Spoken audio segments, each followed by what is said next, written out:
Veneza, das imigrações italianas já tinha uma certa, pela própria proximidade da cidade de Curitiba, das colônias, então havia já alguns trabalhos sobre essa questão.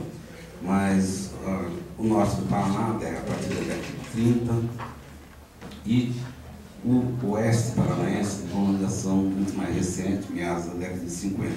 Então a ideia era fazer esse grande inventário, não um inventário de conhecimento, mas um inventário que nós chamamos, na falta de melhor termo, um inventário de varredura. Isto é, a proposta dele era ter a maior amplitude possível no contexto do Estado, quer dizer, pretendíamos abranger os, então, 290 e alguma coisa municípios do Estado do Paraná. E também abordar os mais variados temas da questão do patrimônio, desde a questão do patrimônio ambiental, as cachoeiras, patrimônio imaterial. Pouco se falava, isso aí em 93, só em 2000 é que se saiu a legislação, né, brasileira referente a essa questão da preservação do patrimônio imaterial, fruto deste seminário realizado em Fortaleza em 97. E a ideia, então, foi juntar todos os funcionários das várias secretarias de Estado que estariam envolvidos com o projeto e fazer uma série de palestras. O IPAM, parceiro da Secretaria de Estado, tinha uma grande experiência em inventários, então nossos colegas do Rio Grande do Sul, que tinham um grande trabalho na região de inventários das Missões, vieram proferir palestras. O Dalmo Vieira Filho, de Santa Catarina, um espetacular trabalho que tem realizado na área da imigração, especialmente da imigração alemã, né? Então, e eu fiquei encarregado de fazer um apanhado geral sobre a questão do patrimônio cultural.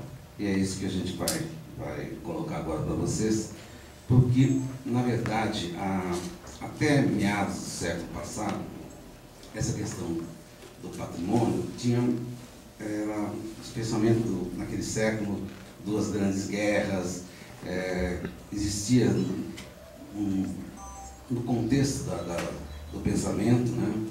Então se imaginava que existia um grande patrimônio de recursos, os recursos que a Mãe Terra nos fornecia para a nossa exploração, geralmente predatória, como se eles fossem infindáveis. Então o ar que respiramos, o sol que nos ilumina e aquece, os mares, enfim, os rios, as florestas, o solo agricultável, tudo isso, então, se entendia como o espaço do homem para ser explorado sem a menor responsabilidade, né? E era o reino dos economistas, dos políticos, enfim, dos empreendedores. Depois se falava, não, temos um patrimônio natural, aquelas coisas referentes à natureza, os bichinhos, a flora, a fauna, né? Que era o domínio dos zoólogos, biólogos, enfim. E, por fim, existia o chamado patrimônio cultural. Então, esse patrimônio cultural era o reino dos museólogos, dos historiadores, dos acadêmicos, etc., né? Era uma coisa, valorizava apenas as grandes e espetaculares realizações da humanidade, as pirâmides do Egito, enfim, né? E, claro, no contexto daquele século, duas grandes guerras, inevitavelmente, conflitos imensos começaram a surgir entre esses três grandes reinos. E se chega, então, uma nova conceituação. Quer dizer, o mundo precisava entender que se a gente continuasse dissociado, desunidos, né, outras guerras aconteceriam. Então, nesse contexto, a Sociedade das Nações, então a Sociedade das Nações foi extinta, foi criada a ONU. Em 1964, foi realizado em Veneza um grande congresso sobre arquitetura e preservação do patrimônio. Daí foi criado, como resultado desse congresso, o Conselho Internacional de Monumentos e Sítios, que é o ICOMOS, que é responsável pela lista do patrimônio mundial. E se começou a cristalizar uma nova maneira de ver o patrimônio, humanidade. E esses conceitos, eles, de certa forma, foram introduzidos. Um dos introdutores desse novo conceito foi um professor francês chamado Barrin Boin, que havia sido conservador-chefe no Museu do Louvre durante quase 15 anos e tal. E eu tive a oportunidade de, nesse curso que eu fiz em São Paulo, ter aulas com ele, e no qual ele apresentou essa nova conceituação dos 3 patrimônios da humanidade. Então, o patrimônio natural seria o meio ambiente do homem, isto é, o espaço onde nós habitamos, né, e com o qual convivemos. Então, desde a mais poluída e catastrófica megalópolis, Tóquio, Japão, México, São Paulo, enfim, desde a mais complexa urbe, né, até o mais recôndito espaço da Terra, nunca pisado por seres humanos, por exemplo, né? Então esse é o meio ambiente, né, no qual habitamos, né, e que herdamos das nossas gerações que nos precederam e temos a obrigação de legar para os que virão em melhores condições, né? Depois, um grande conjunto chamado patrimônio científico, isso é, um arcabouço de todo o conhecimento acumulado e transmitido nas inúmeras gerações desde que o homem aparece na Terra, e que constituído, ele é de natureza imaterial, ele é intangível, né? Então, que vai desde da música, das religiões, da filosofia, das conquistas intelectuais, da engenharia, enfim, tudo aquilo que o homem pensou e idealizou, né? E seria concentrado nesse patrimônio. E, por fim, um chamado patrimônio cultural, que é tudo aquilo que o homem fabricou usando os recursos naturais que a Terra nos possibilitou, com a sua capacidade mental para produzir objetos, né, para responder às suas necessidades. Então, se nós pensarmos nesse processo, esse conjunto de elementos, nós podemos definir então como o ecossistema do homem, né?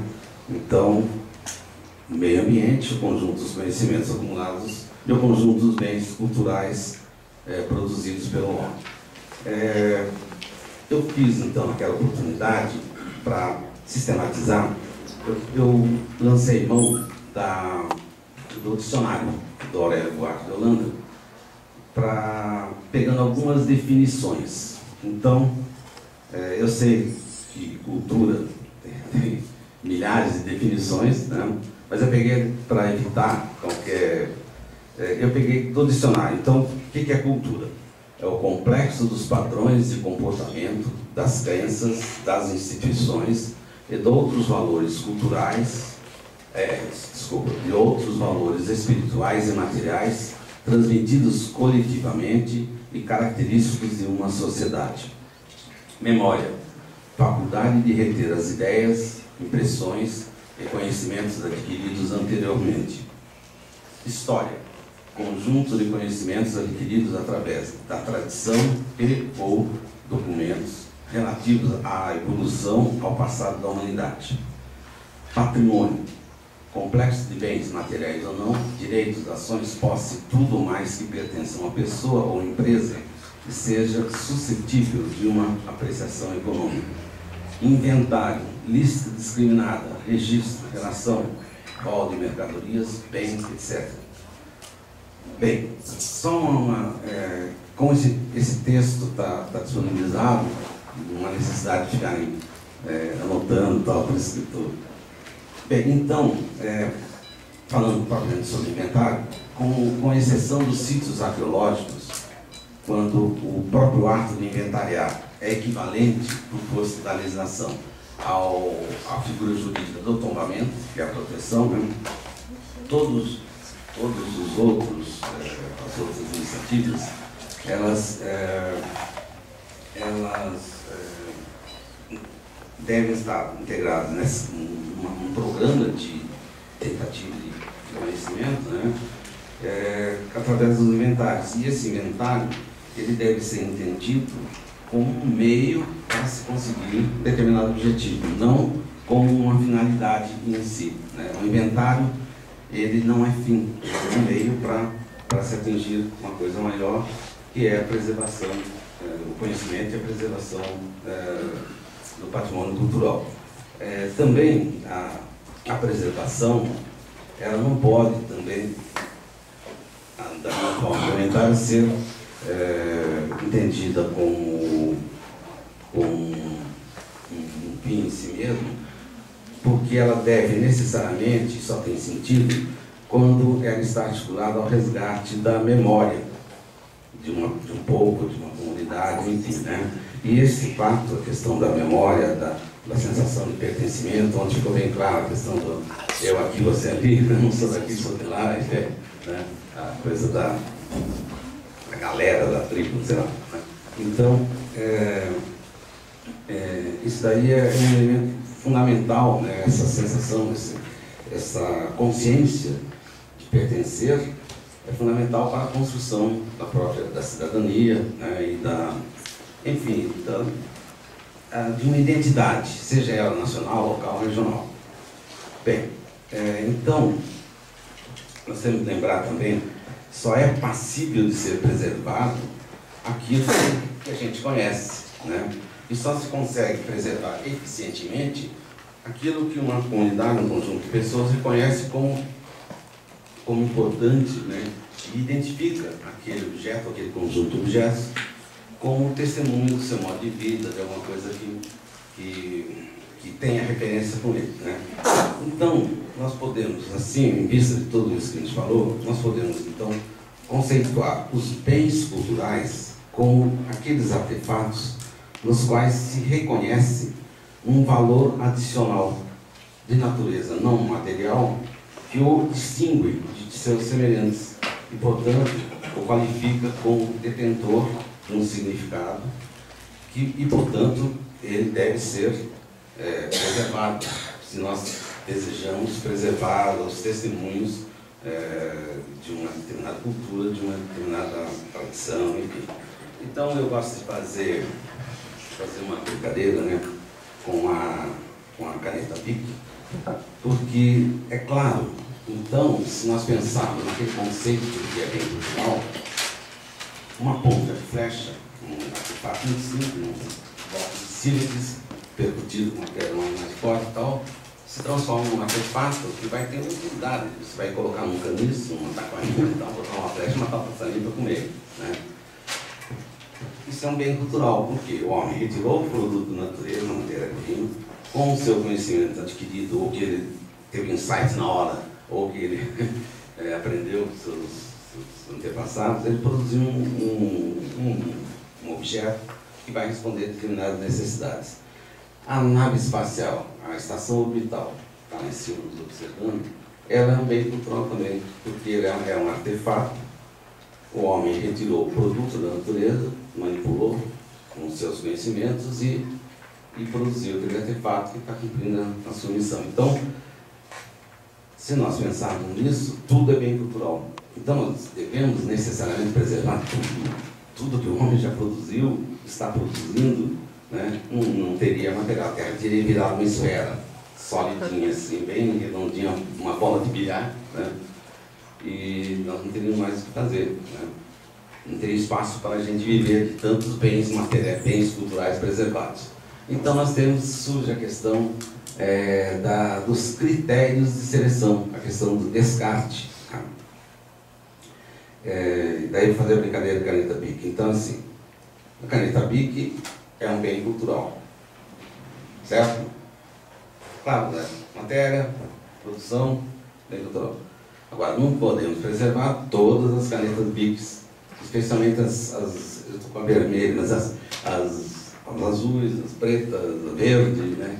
Então, não podemos preservar todas, mas algumas canetas Bics podem ser preservadas. Por exemplo, Museu da Caneta, ou centro de referência da questão da escrita. A caneta Bic foi uma revolução tecnológica. Antigamente, hoje nós temos as canetas de grife, a Montblanc, né, tal. Na minha época era a Parker 51, todo mundo deve lembrar da Parker 51, também a Schaeffers, né, pena de ouro, ponta de irídio, não sei o quê. Bem, o que eram essas canetas? Eram a evolução da pena de ganso. É um tubo cortado em bisel, com uma fendazinha, e por capilaridade você colocava no tinteiro, né, e com uma pressão, o papel absorvia quando você passava aquilo lá. A caneta Bic foi uma revolução, que aqui borrava, tinha um negócio chamado mata-borrão. Bem, a caneta Bic é esferográfica, por quê? Ela escreve através de uma esfera, é uma pequena esfera, né, que vai sendo, à medida que ela gira, ela vai capturando, vai sendo impregnada não, recoberta por uma camada da tinta, que é pastosa, o princípio do offset, da impressão, né? E ela vai... Então é uma evolução espetacular. Então nós temos que preservar algumas canetas Bics para contar a história das canetas, né? Ou temos que preservar, por exemplo, esta caneta Bic aqui, porque no dia 30 de abril, o Labastina veio aqui e encontrou seus amigos de Canoinhas, Roberto, Fabiano e tal, e contou um monte de coisa, né? Eu gostei muito do último slide do professor Sérgio ontem, refletindo sobre a veracidade ou não dos seus fatos. Então, quer dizer, o fato, qualquer fato que tenha acontecido com aquela determinada caneta, então o distingue das suas bilhões e milhões de outros, né? Então ele vai ser preservado, né? Então tem essa questão dos critérios, e também os critérios não podem emanar apenas de uma mente, da cabeça de uma pessoa. Não, eu vou preservar isso aqui, por quê? Ah, porque sim. Resposta de criança. Não, porque eu gosto. Eu acho bonito. Não, peraí, não é por aí, né? Então você tem que ter uma multiplicidade de pensamentos, de profissões, de interesses, enfim, né? O conjunto da sociedade deve estar representado naquele conselho, né? Então, de forma que você tem, assim, uma maior legitimidade para preservar, tá? Essa é a função básica dos conselhos. Vamos lá. Então, que vão definir, vão estabelecer, né, quais são aqueles valores adicionais que impregnaram aquele determinado objeto, transformando-o, portanto, digno de ser preservado para gerações futuras, né? O reconhecimento dessa identificação desses valores apresenta uma série de nuances e que a gente poderia, por uma questão metodológica, até de facilidade, se estabelece, não, isso aqui é interessante para o município, então, na medida que aquele objeto deixa de interessar apenas pessoas do município, mas tem importância regional ou estadual, é claro que ele tem que ser preservado pela instância estadual. E assim sucessivamente, se extrapola o âmbito estadual, tem que ser preservado pelo nacional, e se extrapola o nacional pela humanidade, patrimônio da humanidade. Então eu vou contar a historinha. Já perceberam que eu gosto de contar a historinha, né? Contar a historinha da maleta da Dona Eugênia. Bom, no texto, vocês vão... assim, a gente nunca deve falar, eu fiz isso no meu tempo, mas como eu falei para a professora Luísa, que eu não sou nem um pouco teórico, então, aqui no texto eu ponho, numa cidade do interior paulista, na divisa com o estado do Paraná, a prefeitura municipal adquiriu um belo casarão do início do século XX e lá instalou uma casa de cultura. Logo na entrada, então, bom, essa cidade é Itavaré, na divisa do Paraná, na beira do Rio das Trocas. Eu sou natural dessa cidade e tinha há muito tempo que não voltava para lá. E um belo dia cheguei e tal, e resolvi visitar o colégio, o grupo escolar que eu tinha frequentado. E passando em frente, vi uma casa que quando eu ia para a escola, eu olhava aquela casa, ficava maravilhado, achando, puxa vida, vontade de conhecer essa casa, porque era a casa do médico, do Dr. Jonas, que era também médico fazendeiro, né, Roberto, portanto muito rico. Então eu vi as pessoas falando, não, a casa do Dr. João é maravilhosa, parece um palácio, ele é um homem muito rico. Então eu pensava, puxa, essa casa deve ter assim, né? Hoje a gente recebe aqueles PowerPoints do Dubai, dos Emirados Árabes, né? Aquelas hotéis com torneira de ouro, piscina de madrepérola, sei lá. Eu ficava imaginando coisas espetaculares da casa. Tudo bem, era uma casa grande, era a casa mais bonita da cidade e tal. Mas eu nunca tinha tido oportunidade de entrar lá. Aí está lá, Centro Cultural de Itararé. Opa, vamos entrar, né? A primeira coisa que eu fiz foi, logo para o banheiro, falava do banheiro que tinha azulejo, né? Eu nem sabia o que era azulejo, eu conhecia barra lisa, né? Então fui pelo banheiro, tal. Mas logo na entrada, num lugar de destaque assim, do Centro Cultural, ao lado do equipo odontológico do torturador da cidade, que era dentista, né? Naquela época não tinha alta rotação, parecia uma brincadeira. Então, logo ao lado dessa equipe, estava lá numa maleta toda velha, uma maleta marrom de couro, assim, toda meio ruída pelo tempo, né, usada e tal. E eu fui tomado de uma emoção imensa. Mas, o que é isso, né? Por que eu me emocionei? Eu sei que criança, quando nasce, mal enxerga, mas reconhece os pais pelo som, né? Mas porque talvez tenha sido aquele o primeiro objeto que eu tenha visto. Né? Por quê? Porque era a maleta da Dona Eugênia, a parteira da cidade. Então, não apenas eu, mas inúmeras gerações daquela cidade, daquela pequena cidade, tiveram a oportunidade de, eventualmente, ter tido uma proximidade com aquela maleta. Né? Então é natural que essas pessoas tenham sentido essa emoção. Né? Agora, um habitante da cidade vizinha, Itapera, 40, 50 quilômetros da minha cidade, ia chegar lá, não dá a menor bola para a maleta da Dona Eugênia, né? E ver outras coisas. Né? E é muito provável que na sua cidade também houvesse uma parteira, uma maleta similar, não necessariamente da mesma cor, podia ser preta, né? Mas que estaria no local de destaque, era a maleta da parteira local. Né? Então isso mostra, é claro que tanto a maleta preta da cidade vizinha, quanto a maleta marrom da Dona Eugênia, são bens culturais e devem ser preservados. Mas eles dizem respeito a uma comunidade, portanto, existem milhões de maletas em cada cidade no Brasil. Né? E, então, é claro, aquelas maletas têm importância muito grande para aquela comunidade. Então, isso não significa que o fato de ser um bem patrimonial municipal seja menos importante que um bem nacional. É tão importante quanto. Mas existem essas distâncias. Né? Sim, a maleta preta da parteira da vizinha cidade deve ser considerada pela comunidade local um bem cultural. Eu já vou dar uma aceleradinha aqui, está ficando concluindo.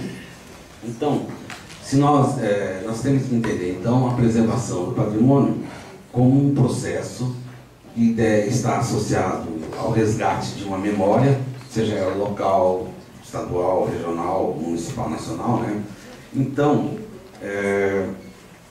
a gente percebe que esta busca da salvaguarda desses bens culturais, tanto nos seus valores puramente materiais quanto naqueles simbólicos, né, é um fator de consolidação, de sedimentação de uma identidade cultural. E essa identidade, ela resulta na identificação da cidadania, enfim, no bem-estar social. Né? O fato de se estar referenciado. Né? Hoje nós temos GPS, mas a gente tem referências também na nossa cultura, né?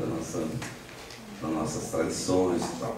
E a preservação no Brasil, eu coloco no texto até pouco tempo atrás, agora 28 anos depois, quase 18 anos depois,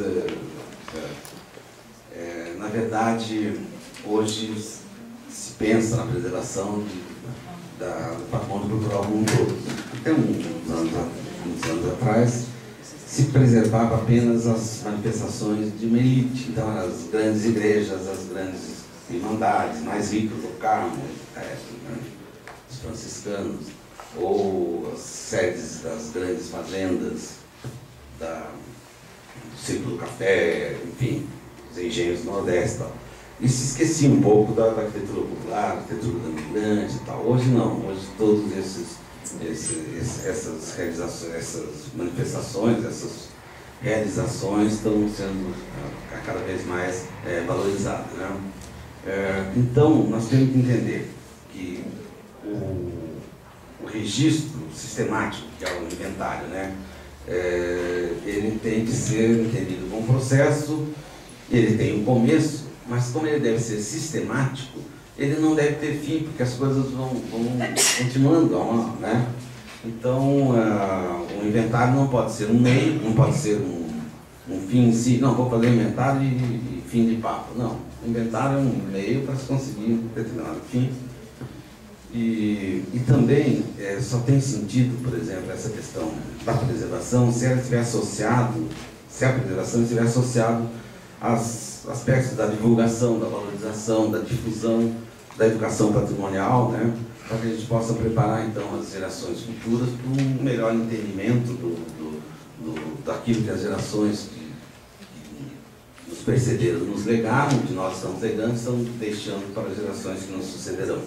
Então, para finalizar, eu fiz fiz um glossário com algumas definições juntadas de dicionários, de textos, tendo bibliografia no final. Então, eu vou ler para vocês.